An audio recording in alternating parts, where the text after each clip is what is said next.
Boa noite, igreja, boa noite a todos, sejam todos muito bem-vindos. A gente vai dar início ao nosso culto nessa noite, então você pode já se acomodar aí na sua cadeira, né? A gente vai prestar um culto tão bonito ao Senhor, então vamos estar alegres, né? Tem um versículo que fala: alegrei-me quando me disseram, vamos à casa do Senhor. Que nós possamos hoje estar alegres para prestar esse culto ao nosso Deus. E a gente vai começar esse culto fazendo uma oração. Ó Deus, muito obrigado, porque nós podemos estar na Tua casa. Muito obrigado porque nós podemos estar aqui entre irmãos, entre amigos. Nós podemos cantar, nós podemos glorificar o Teu nome. E nós queremos nos colocar à Tua disposição também, Pai, para fazermos a Tua obra. Então esteja recebendo, ó Deus, tudo aquilo que nós faremos hoje. Também teremos assembleia. Ó Pai, que seja para a Tua honra e glória. Receba tudo que faremos. Obrigado pelas nossas vidas. Obrigado, Deus, por podermos estar aqui. Em nome de Jesus. Amém. Amém? Antes da gente começar, a gente vai cantar 3 músicas. Hoje a gente tem assembleia, né? Depois do culto. E a gente vai cantar 3 músicas. E as 3 músicas, elas têm muita relação entre elas. Mas, em resumo, elas vão falar que a gente precisa colocar a nossa vida nas mãos de Deus. Inclusive, uma das músicas, ela vai falar que agora a minha vida está nas mãos de Jesus. No final a gente vai cantar uma outra música que fala que eu quero me entregar, né, colocar o nosso coração. E a gente começa, quando a gente vem para a igreja e ouve assim, nossa, o que é esse entregar o coração a Jesus, né? Eu sei que tem gente que coloca no Facebook, às vezes, algumas fotos assim, né, da pessoa entregando o coração para outra, né? Mas o que é isso, essa linguagem de entregar o coração a Jesus? Tem um trecho na Bíblia que eu acho 10, eu acho fantástico, que exemplifica isso bastante, que está em João 3. Quem de cabeça sabe o que está escrito em João 3, assim, tipo, o nome de uma pessoa, você já vai saber, João 3. Assim, de cabeça, assim, já, pá, de relance. João 3 fala um pouco sobre Nicodemos. Agora ficou fácil, né? Nicodemos, tá fácil. E olha, se você quiser abrir o João 3 aí e ir lendo enquanto eu vou falando, porque eu não vou ler todo o texto, mas tinha um cara que era fariseu, o nome dele era Nicodemos, e ele, na verdade, ele fez uma pergunta, né? Querendo saber, mas e aí? Como é que eu faço para ir para o céu, né? Basicamente isso. O que eu preciso fazer? E Jesus fala, olha, no versículo 3 ele fala, olha, digo a verdade, ninguém pode ver o reino de Deus se não nascer de novo. E aí fica aquela coisa, mas o que é nascer de novo, né? Todo esse negócio. E eu vejo a Bíblia muito interessante, porque Jesus, ele dava, e a Bíblia, de maneira geral, ela dá um exemplo bem figurativo no início, e depois ela parte para a maneira prática, como que a gente coloca isso em prática. E lá no final dessa historinha, né, quando Nicodemos pediu, tá, mas o que é isso, nascer de novo? O que é, vou ter que voltar para a barriga da minha mãe, né? Durante o texto eles discutem, né, sobre isso, e aí Jesus fala algumas coisas, e lá no versículo 16 tem um versículo famosíssimo, né, que a gente poderia falar aqui de cor, que é, porque Deus amou o mundo, que deu o seu único filho, para que todo aquele que nele crer não morra, mas tenha a vida eterna. E aí o 17, tão bonito quanto o 16, fala que, pois Deus enviou o seu Filho ao mundo, não para condenar, mas para que o mundo fosse salvo por meio de Jesus. Que quem crer em Jesus, então veja agora que ele está indo para a prática do exemplo que ele deu lá de nascer de novo, o versículo 18. Quem crer, então, nesse Filho unigênito, né, não é condenado, mas quem não crê já está condenado, por não crer no nome do Filho unigênito de Deus. Então, o que nós precisamos fazer? O que esse texto aqui nos remete? Que nós precisamos colocar a nossa vida nas mãos de Deus. Se nós não fizermos isso, meus caros irmãos, a gente está condenado à morte, que é o que o texto fala, que quem não crer já está condenado. Então eu convido você agora, nesse momento, para a gente levantar, ficar em pé e cantar bem forte para esse nosso Deus, que é incrível. Por que esse Deus é incrível? Porque Ele enviou o seu único Filho para morrer por nós, para, enfim, nos ensinar como viver, para falar essas coisas. Poxa, olha só, isso Jesus falou, né? Tem tanta gente que quer, mas quero ouvir a voz de Deus. Eu já falei isso aqui, né, algumas vezes. Quero ouvir a voz de Deus. Está aqui, ó. Está na Bíblia. A voz de Deus está ali. Se você quer ouvir, está na Bíblia. Ele diz que você precisa crer no Filho unigênito. E a gente vai cantar a primeira música, que fala: porque Ele vive, nós podemos crer no amanhã. Amém?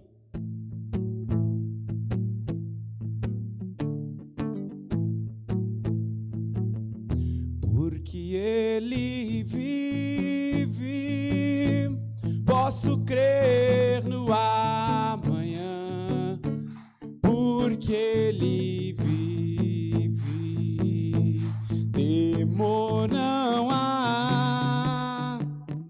Mas eu bem sei, eu sei que a minha vida está nas mãos do meu Jesus, que vivo está.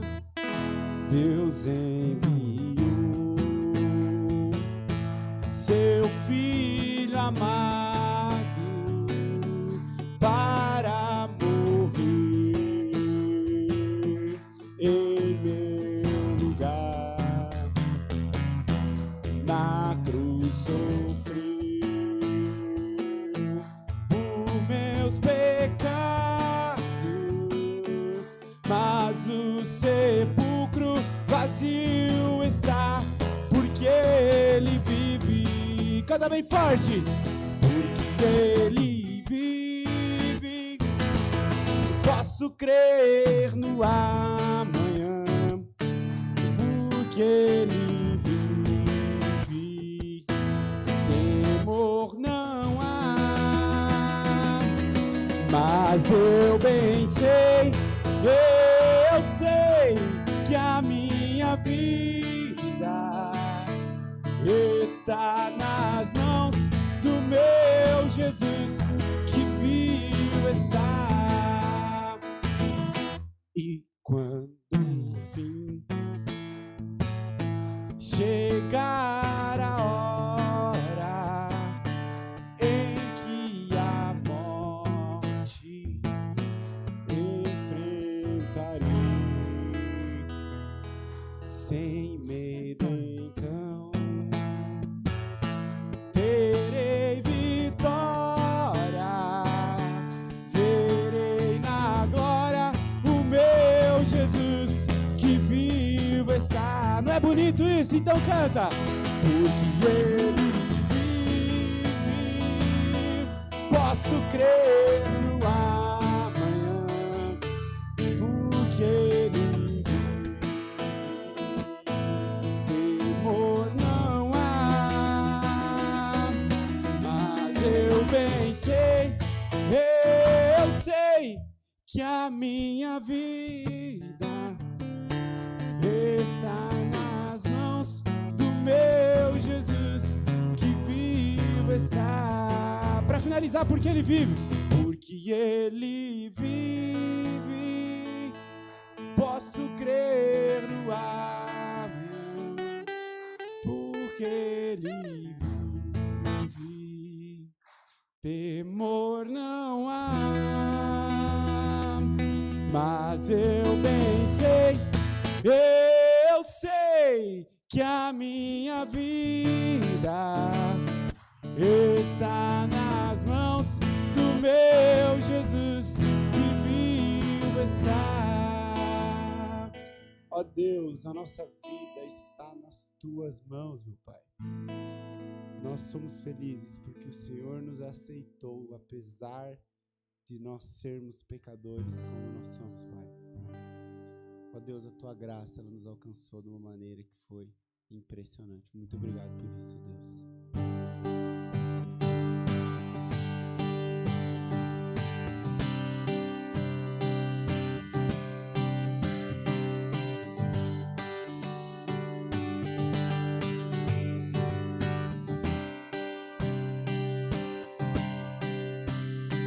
Tua graça me alcançou, pra ti quero viver, compartilhar do teu grande amor.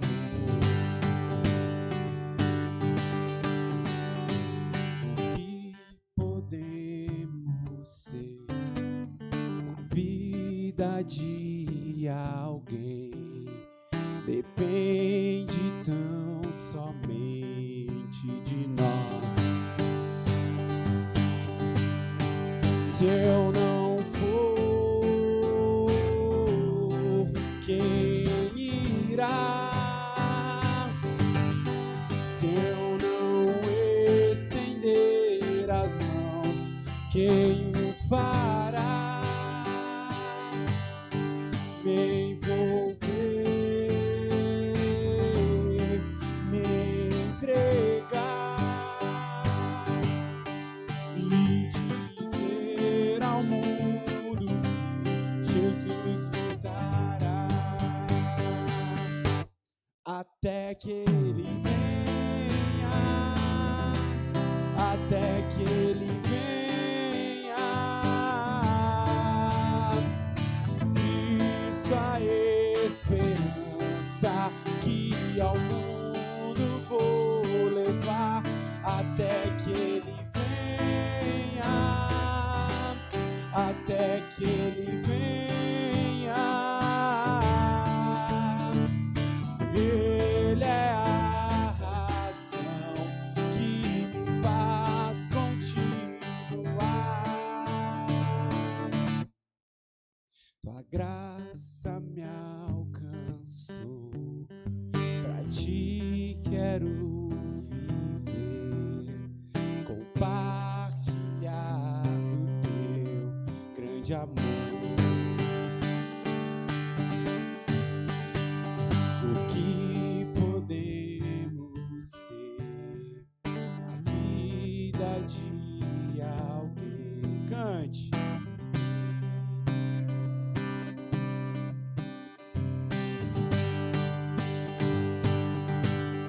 Se eu não for, quem irá?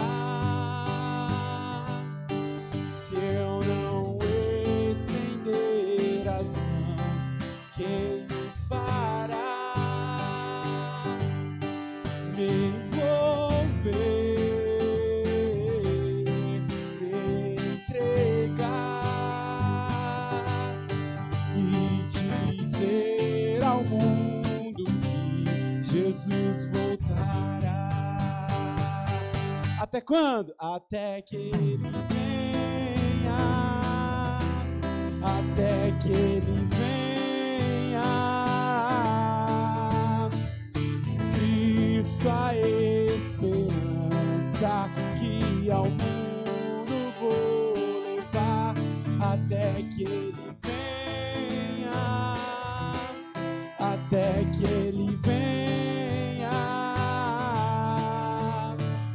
Ele é a razão que me faz continuar. Não te arrepia um pouco cantar essa parte assim, até que Ele venha? Até que Ele venha. É até esse momento que nós temos para levar a palavra do Senhor. É até que Ele venha que nós temos a oportunidade de crer no nome dEle. Se você ainda não creu, meu caro amigo, a gente acabou de ler, você já está condenado. E a gente tem até que ele venha para crer. E a gente tem até que ele venha para falar de Jesus para o nosso amigo que ainda não creu. Porque se ele não crê, meu caro irmão, infelizmente a gente acabou de ler. A gente precisa crer.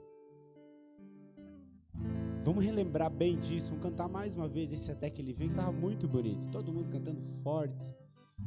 E para a gente sair daqui com essa certeza hoje, que nós temos até que Ele venha, para falar que Cristo é a esperança, que nos faz continuar, amém? Vou de novo no Até Que Ele Venha. Até que Ele venha, até que Ele venha, Cristo a esperança que ao mundo vou levar, até que Ele venha, até que Ele venha. Ele é a razão que me faz continuar. Ó Deus, o Senhor é a razão que faz com que nós continuamos. Ó Pai, nós queremos levar a Tua mensagem, Pai, para as outras pessoas, porque elas merecem ouvir aquilo que o Senhor tem, Pai. Deus, elas precisam ouvir aquilo que o Senhor tem. Nos dê sabedoria, coragem, para que nós possamos cumprir o ID que o Senhor nos deixou, Pai. Em nome de Jesus, amém. Você pode se assentar agora, você que tem o teu dízimo, a tua oferta, você pode estar trazendo até aqui na frente. E se alguma coisa te tocou, né, até agora aí, desse momento de música, se você entendeu, poxa, então é agora, eu preciso crer mesmo, porque não adianta, porque Jesus pode voltar no meio dessas músicas aqui, né? E aí o até que Ele venha, acabou. Então você ainda tem a oportunidade de entregar a tua vida a Jesus. E essa música, ela vai falar isso. Então se você tá afim, você pode cantar essa música, porque ela vai falar, me derramar, dizer que te amo, me derramar, deixar o coração nas mãos do Senhor. Lembra, ó, que a gente falou no início? A gente vai fazer aquilo que Jesus falou que Nicodemos precisava fazer. Amém? Eis-me aqui outra vez diante de Ti, abro meu coração, meu clamor Tu escutas e fazes cair as barreiras em mim. És fiel, Senhor, e dizes palavras de amor, esperança sem fim. Ao sentir o Teu toque, por Tua bondade libertas meu ser no calor deste lugar. Eu venho me derramar, dizer que Te amo, me derramar, dizer Te preciso, me derramar, dizer que sou grato, me derramar, dizer que És formoso.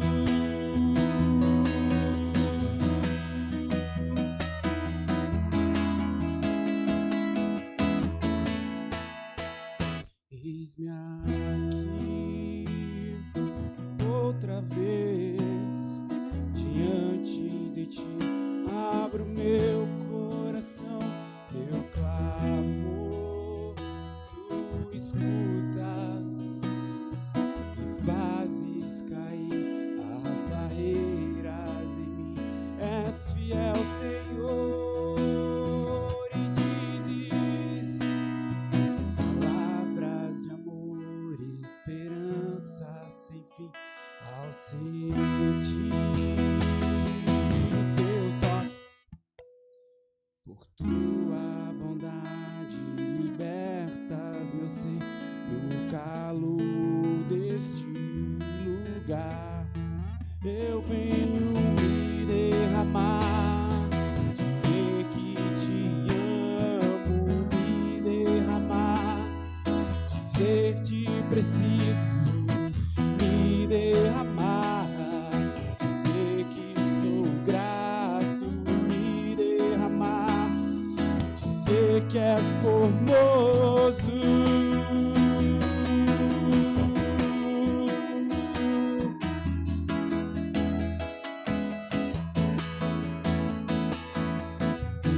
Derramar, dizer que te amo, me derramar, dizer que preciso, me derramar, dizer que sou grato, me derramar, dizer que és formoso.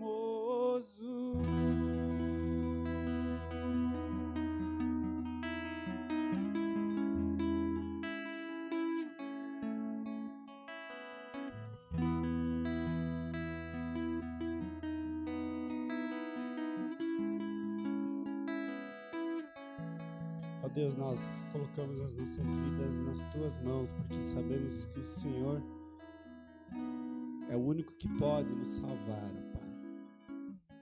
Assim como o Senhor falou a Nicodemos naquele dia, o Senhor também fala a nós hoje, nos nossos corações, que nós precisamos levantar as mãos, ó Pai, dizer que nós não somos dignos, crer em Ti, a ponto de se entregar, ó Pai, que foi essa canção que a gente cantou agora. Pai, nós precisamos crer em Ti e entregar a nossa vida, colocar aos Teus pés e dizer que o Senhor é o único que pode nos salvar, ó Pai. Obrigado por esse tempo de música. Receba, ó Pai, nesse culto que nós preparamos para Ti, Deus. Prepare também nossos corações para aquilo que ainda vamos ouvir, aquilo que vamos falar, também a assembleia logo mais. Nós entregamos a Ti e pedimos que o Senhor esteja à frente de todas as coisas também, meu Deus. Obrigado pelos dízimos, também pelas ofertas que foram trazidas até aqui na frente. Agradecemos, Deus, em nome de Jesus. Amém.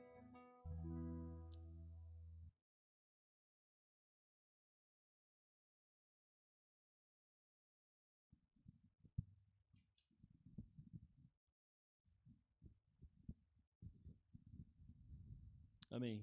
Glórias ao Senhor por esse tempo precioso de louvor, de adoração através da música. E nós estamos muito felizes de estarmos na casa do Senhor novamente para adorarmos a Ele. Queremos destacar e também saudar os irmãos que estão em casa, estão nos assistindo neste momento, e outros que assistirão também este culto depois. Deixo o nosso abraço e agradecer também por você participar junto conosco deste culto. Dar boas-vindas também a todos os irmãos que estão aqui nessa noite, os nossos amigos que nos visitam nessa noite também. Você é muito bem-vindo. Quero destacar aqui os nossos irmãos Luciano, a Débora e a Yasmin vem com mais frequência, então, mas os irmãos são muito bem-vindos. Prazer revê-los novamente, faz tempo que a gente não se via. Mais alguém que está nos visitando hoje? Tem um jovem ali com o Lucas. Bem-vindo, meu. Deus abençoe. Mais alguém? Creio que tinha gente que estava de férias e parece que tinha... A Júlia voltou um pouquinho mais... Vocês entenderam, eu não posso falar porque senão eu sou processado. Mas parece que é outra Júlia, bem-vinda de volta. E os irmãos que estão de férias estão retornando aos poucos, né? Muito bom, irmãos, estarmos juntos. Que músicas preciosas e que momento especial de louvor e de adoração ao nosso Deus.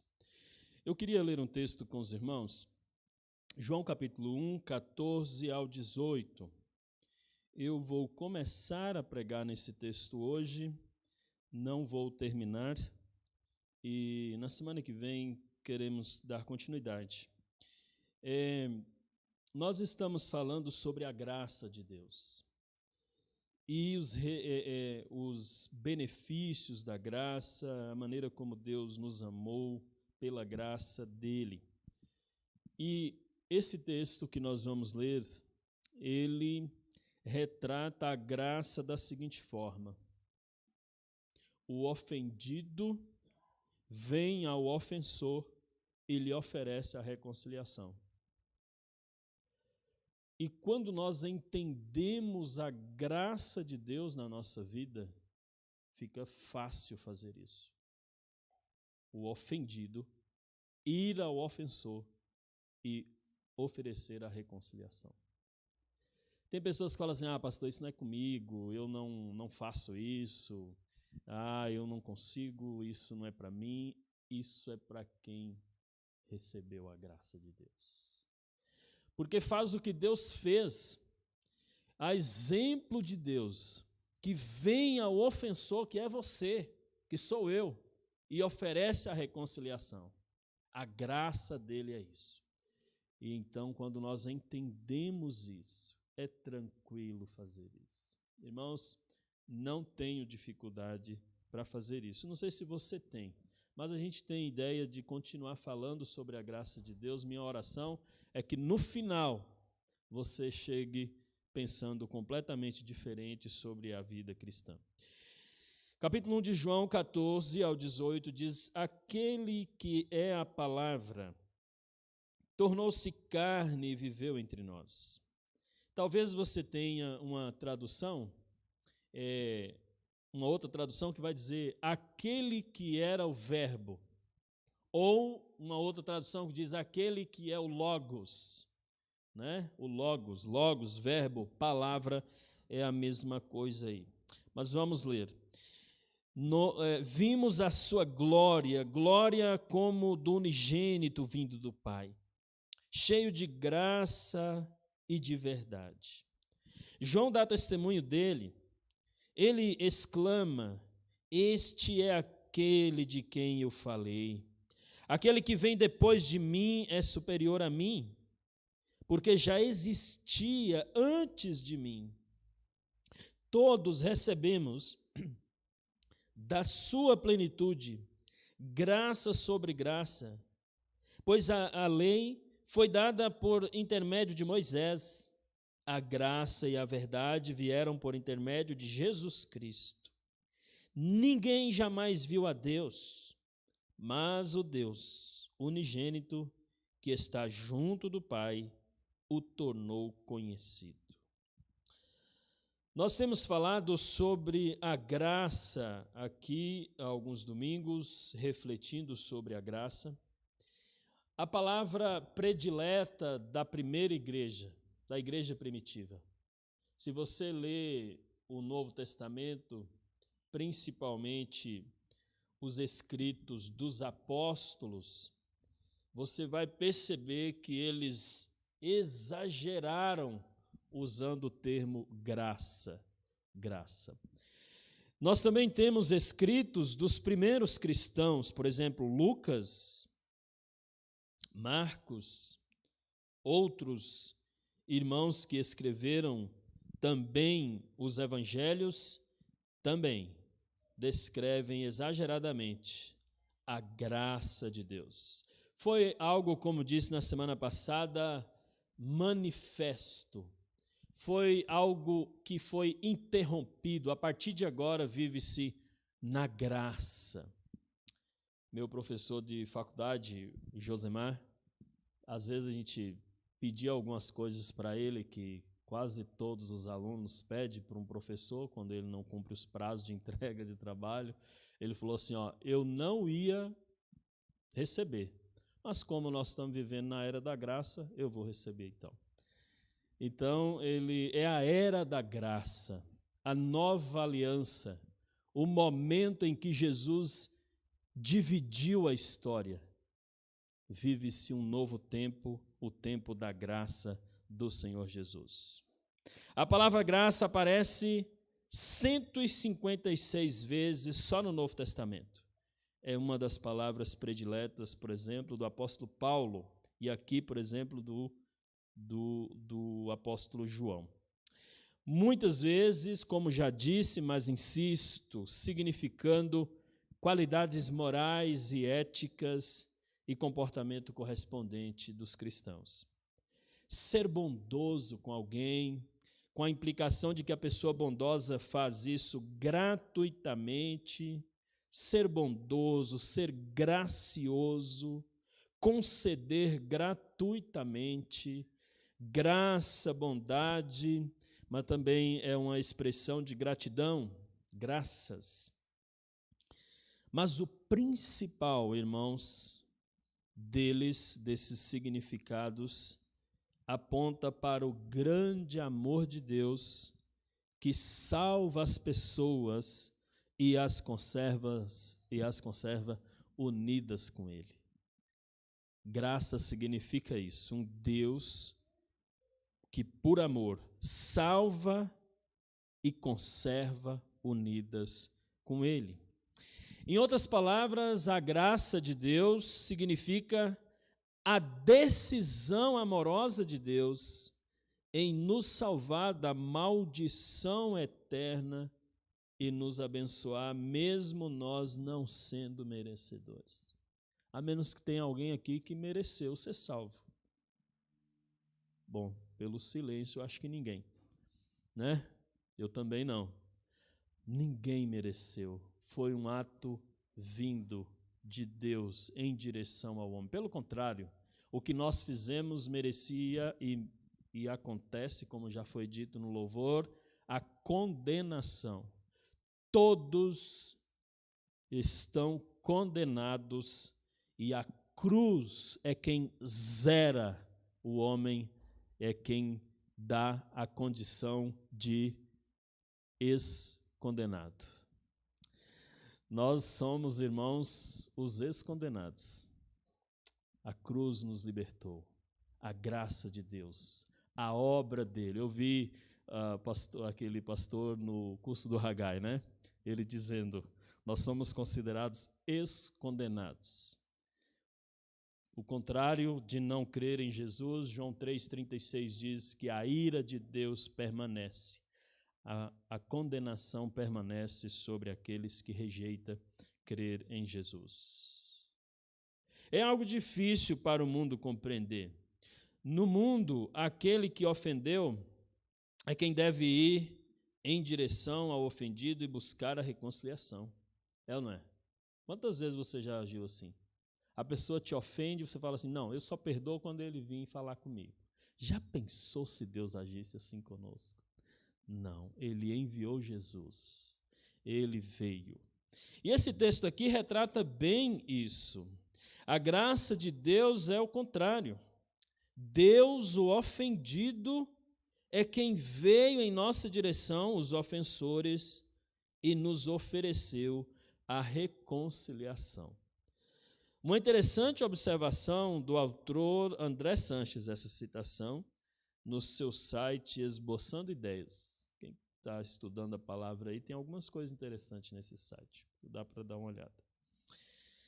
Deem uma olhada comigo no verso 14 novamente, irmãos. Diz assim, e o verbo se fez carne e habitou entre nós e vimos a sua glória, como a glória do unigênito do Pai, cheio de graça e de verdade. De maneira criativa e oportuna, João, ele inicia o evangelho usando a palavra logos. Ele já tinha dito no verso 1, por exemplo, quando ele diz assim, no princípio era o verbo, e o verbo estava com Deus, e o verbo era Deus. A expressão verbo para os gregos e gentios, no contexto que João escreve o seu evangelho, isto é, quem não era judeu, os gregos, né, e gentios, literalmente significa logos, que significa verbo.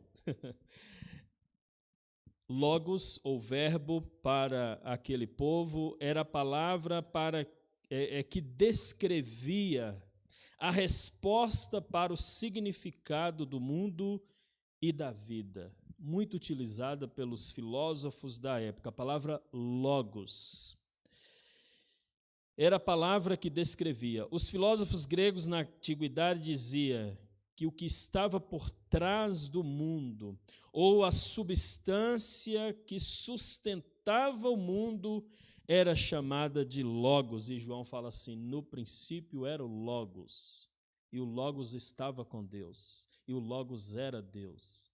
Os filósofos e a população lendo isso na época falaram assim: puxa vida, quer dizer então que esse logos, esse que traz respostas para as inquietações da vida, é Jesus então? Uma maneira criativa, evangelística, do evangelista João de iniciar o seu evangelho. No princípio era o logos. Então João apresenta Jesus para o mundo da época como sendo a resposta para as perguntas do mundo gentílico e grego, para os questionamentos dos gregos. E é por isso que ele diz: o Verbo estava com Deus, o Verbo era Deus, ele se fez carne e habitou entre nós. Mas, ao mesmo tempo, a palavra logos também lembra a palavra divina em ação. Verbo, para nós, tem essa característica também. Era um conceito que existia no livro de Gênesis. Era uma referência ao propósito de Deus. Quando João diz que Jesus era o Verbo, ele não estava fazendo considerações gramaticais, mas João está dizendo que Jesus é a resposta procurada por gentios e judeus. Nós, considerados gentios, Jesus é a resposta. E que é o Deus verdadeiro que se manifestou, agiu em nossa direção e entre nós, o texto diz. Portanto, meu irmão, meu amigo, no mundo onde se procura resposta, onde se faz tantas reflexões no meio de incertezas e confusão, que tal dizer para as pessoas que Jesus é o Logos, a resposta para os questionamentos? Jesus é o Verbo, Jesus é a resposta, Jesus é quem dá significado para alguém nesta vida onde muitas pessoas não veem significado de viver. Ao mesmo tempo, se você entrou aqui nessa noite procurando um sentido para a sua vida, um propósito, um significado, Jesus é a pessoa que você precisa. Talvez você ainda vive inquieto porque você ainda não teve um encontro real com Jesus. Você ainda não se entregou totalmente a Jesus. Porque o Evangelho diz: Jesus é a resposta. Jesus é quem dá significado para essa vida. Viver essa vida sem Jesus é viver uma vida sem propósito, sem significado. Mas viver essa vida com Jesus é viver uma vida abundante em Cristo. João continua e ele diz o seguinte: o Verbo ou Logos, ele se fez carne, ou seja, Deus tornou-se carne, tornou-se gente. Ele se identificou conosco na pessoa do Senhor Jesus Cristo.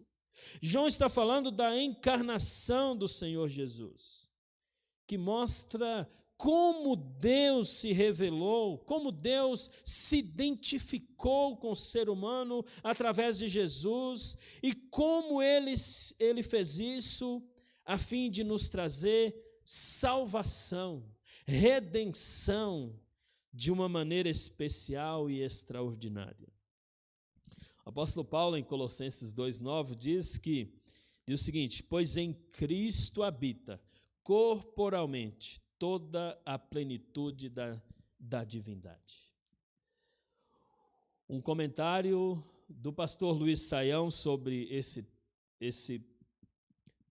essa expressão. Ele diz: ou Deus está tão perto de nós que ele se confunde conosco e com o mundo à nossa volta, ou então Deus está tão distante que a gente não sabe nem onde encontrá-lo. Que tal refletir sobre essa reflexão?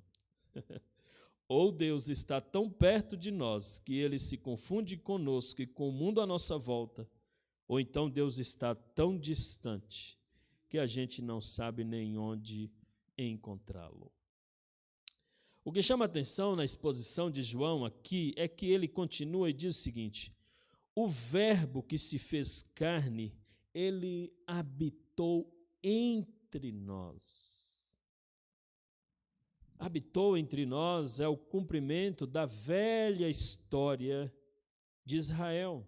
Você vai ver isso em Êxodo 25, 8, 29, 45, bem como do prenúncio profético.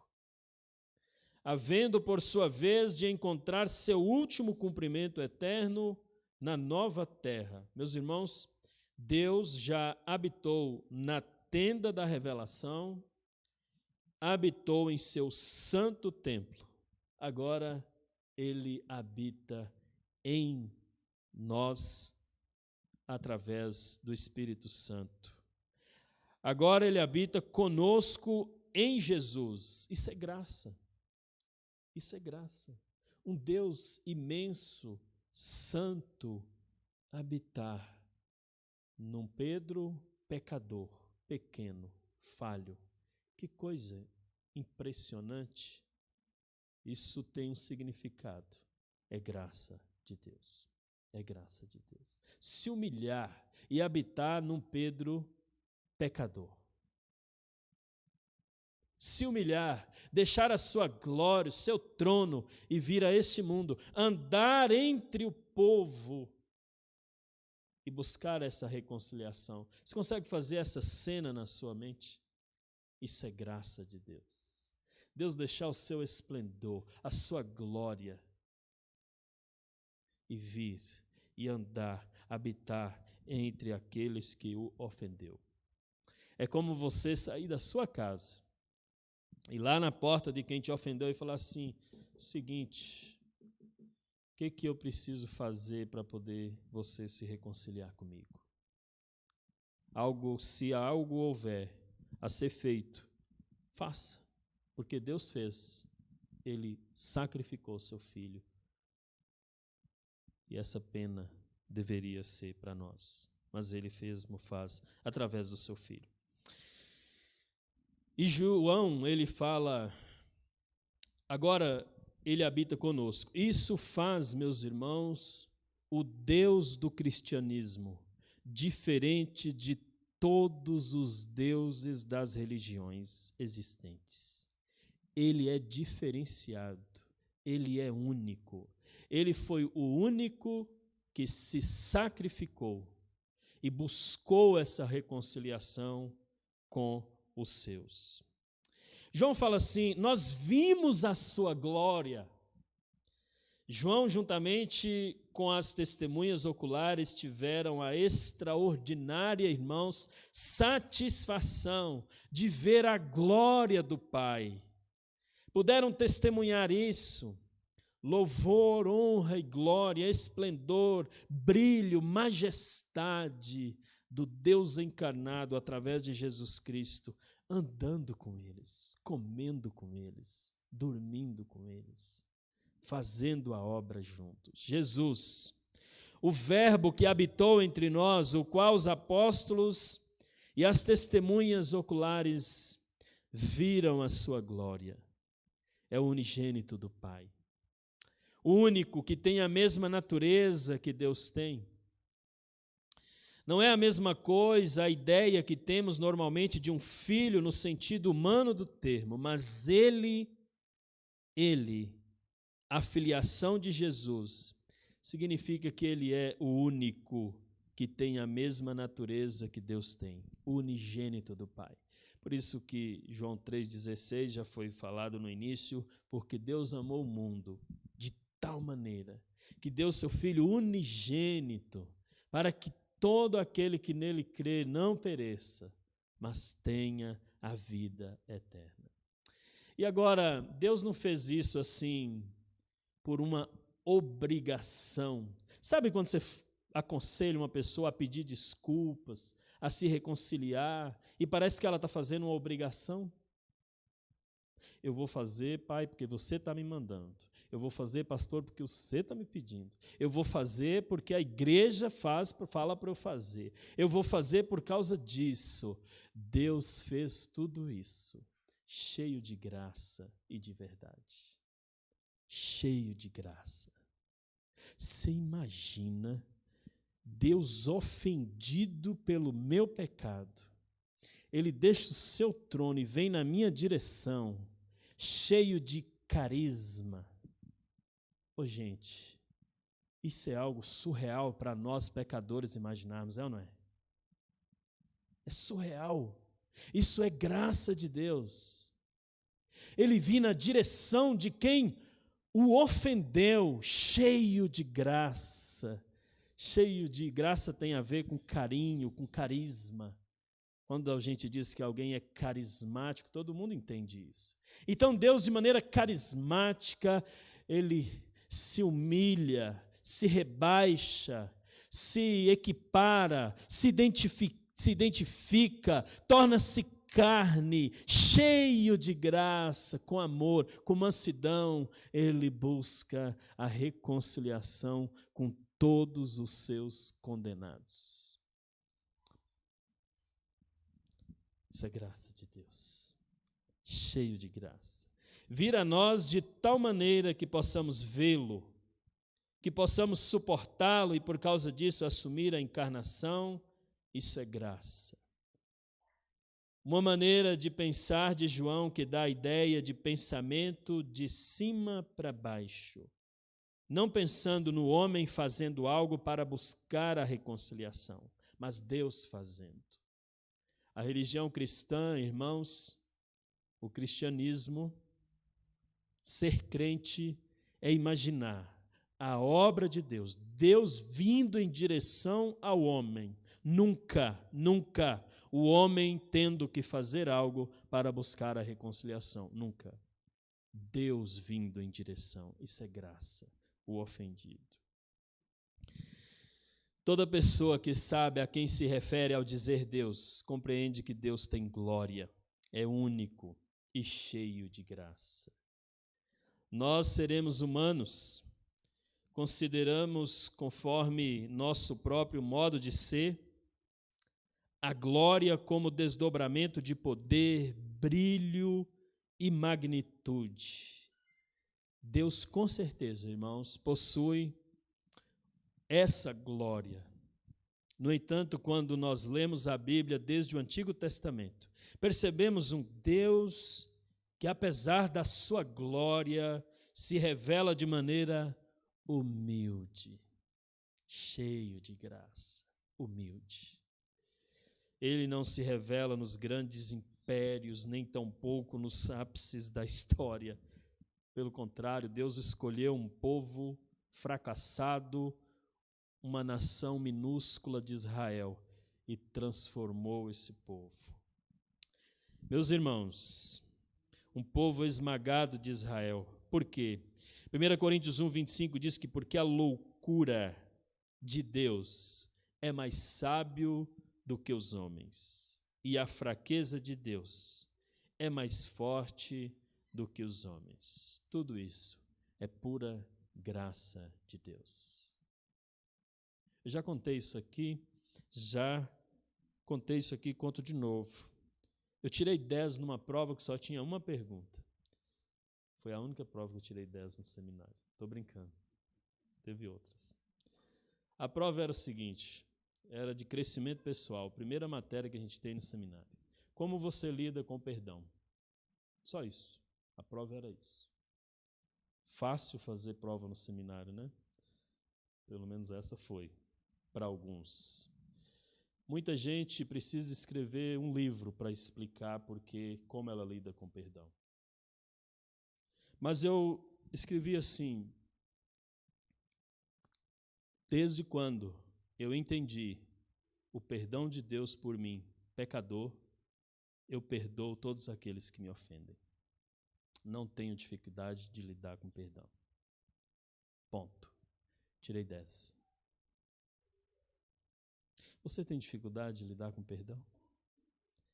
Tem gente que vive uma vida amargurada a vida inteira porque ela não perdoa. Amargurada, rancorosa.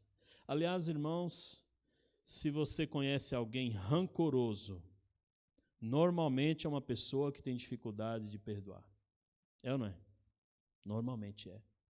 Pessoas rancorosas são pessoas que não perdoam. E ela acha que vai surtir algum efeito no outro. Mas eu ouvi essa frase, interessante, a primeira vez que eu ouvi essa frase foi sua, Mário, lá em Candeia. Não perdoar alguém é como você beber veneno e achar que a outra pessoa vai morrer. E você vai morrendo aos poucos com seu rancor, com a sua amargura. E Deus, vamos seguir o exemplo do Senhor, cheio de graça e de verdade. Ele vem ao seu encontro e busca reconciliação contigo. E tem mais. A gente passa o dia todo pecando, fazendo coisas erradas em pensamento, em atitudes, em olhares. E Deus, cheio de graça e de verdade, recebe você na sala do trono, onde Ele está, em oração, ouve a sua causa, os seus pedidos.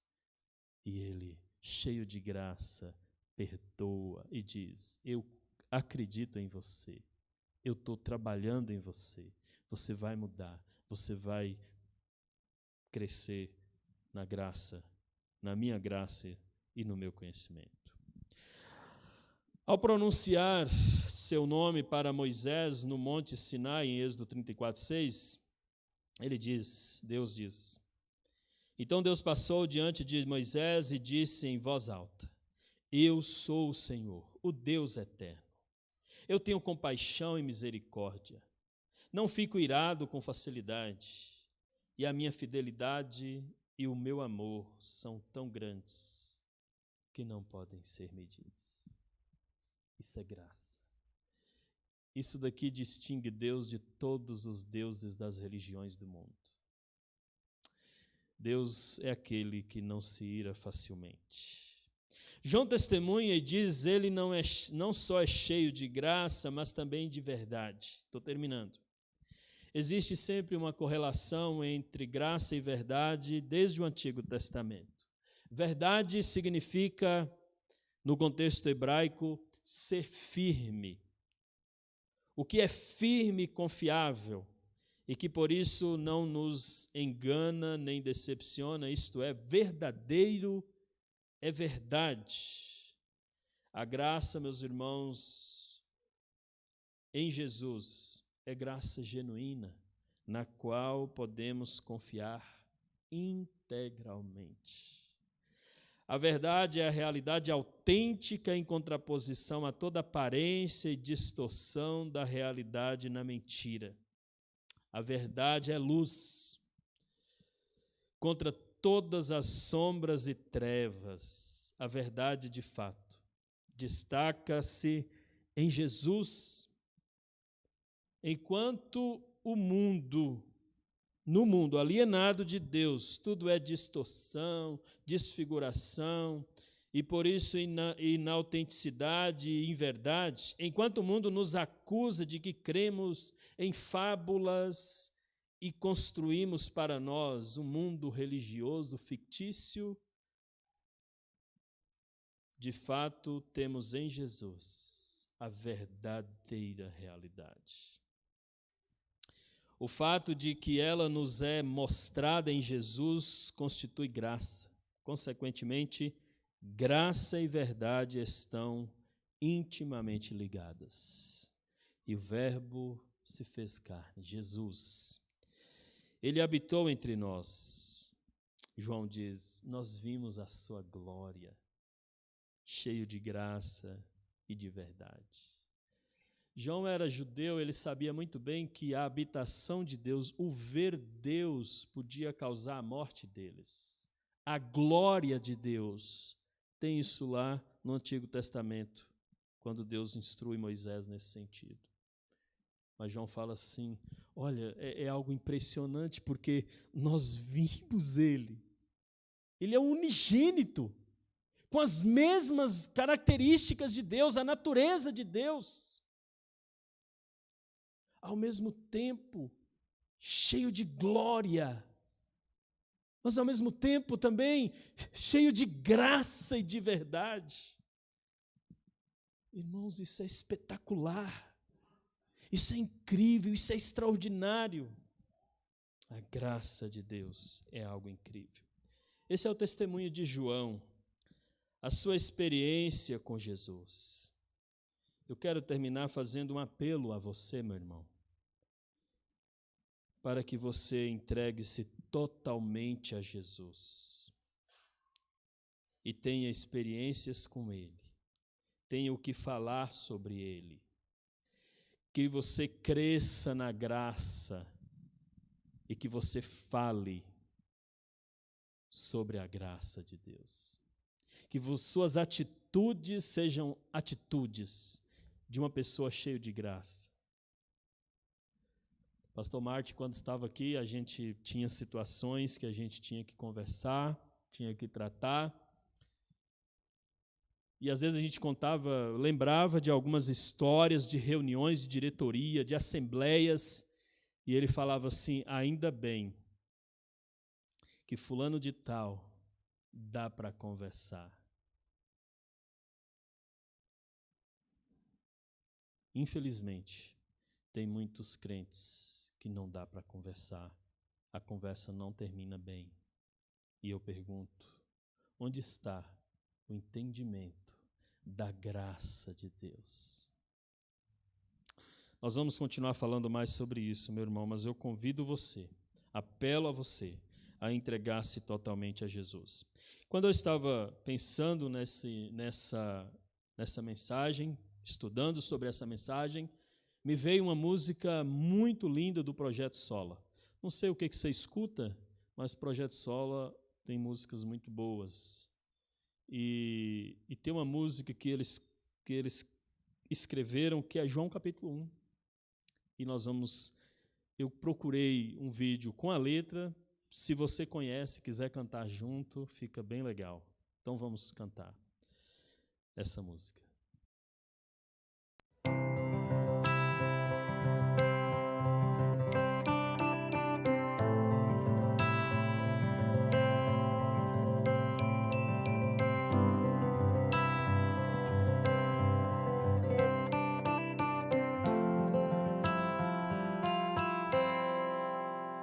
No princípio era aquele que a palavra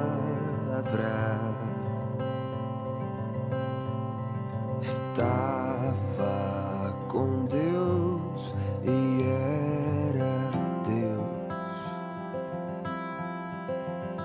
Por meio dele, Deus fez todas as coisas.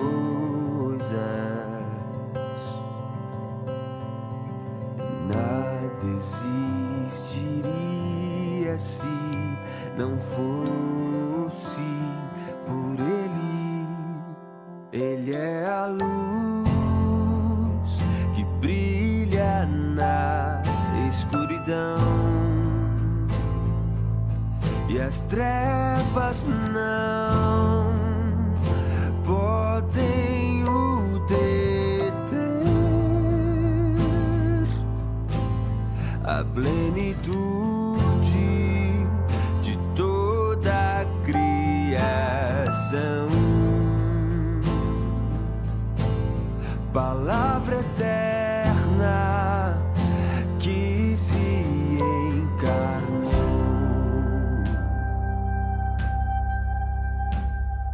Vejam,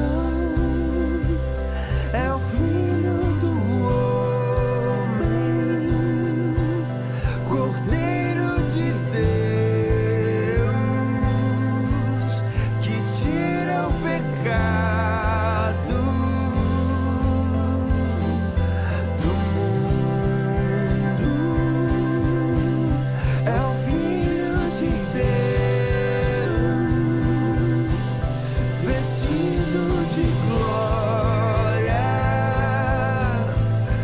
graça e verdade.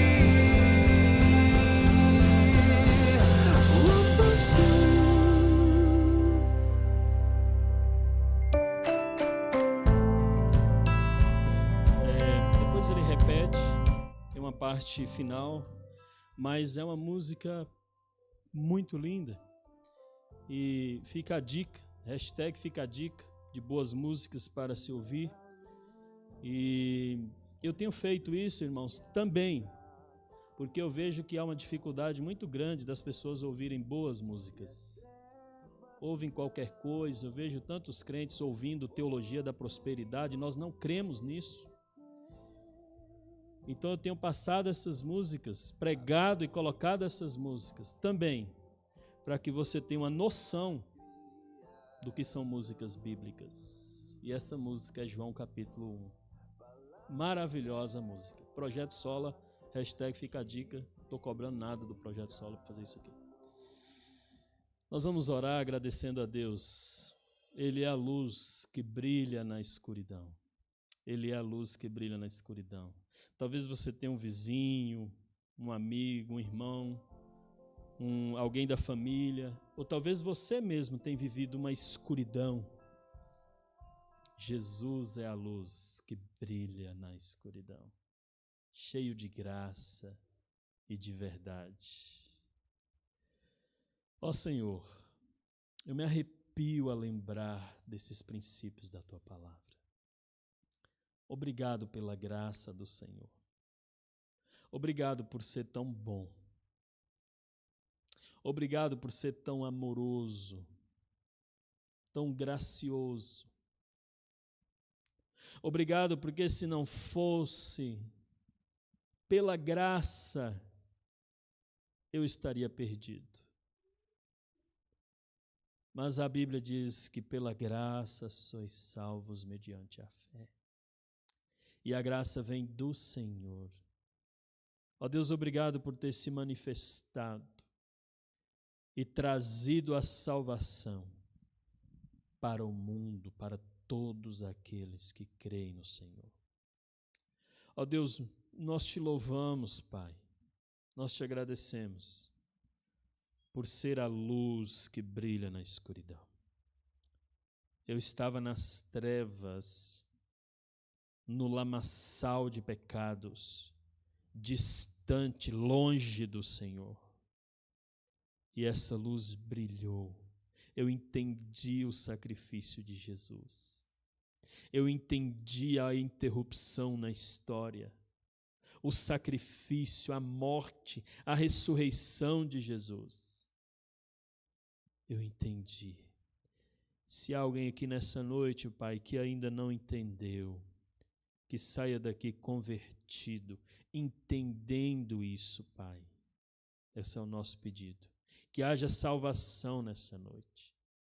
Que haja convicção de pecado. Que haja, Deus, edificação de vidas.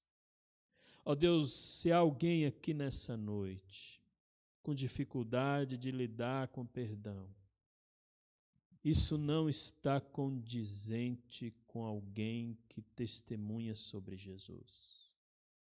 Que possamos sair daqui nessa noite. Talvez entramos pessoas rancorosas, ranzinzas, amarguradas, que possamos sair daqui nessa noite, cheio de graça, pessoas carismáticas, acolhedoras, graciosas, bondosas, com todos aqueles que estão à nossa volta. O próximo, que a tua palavra diz, amar o próximo. A graça nos ajuda a entender como amar o próximo, quem é o próximo. Deus, muito obrigado por essa noite, por tudo o que nós ouvimos, cantamos, e por essa comunhão gostosa que estamos tendo. Fique conosco na segunda parte deste culto, que é a Assembleia. Que o Senhor possa nos abençoar. É a oração que fazemos em nome de Jesus. Amém. A Assembleia, ela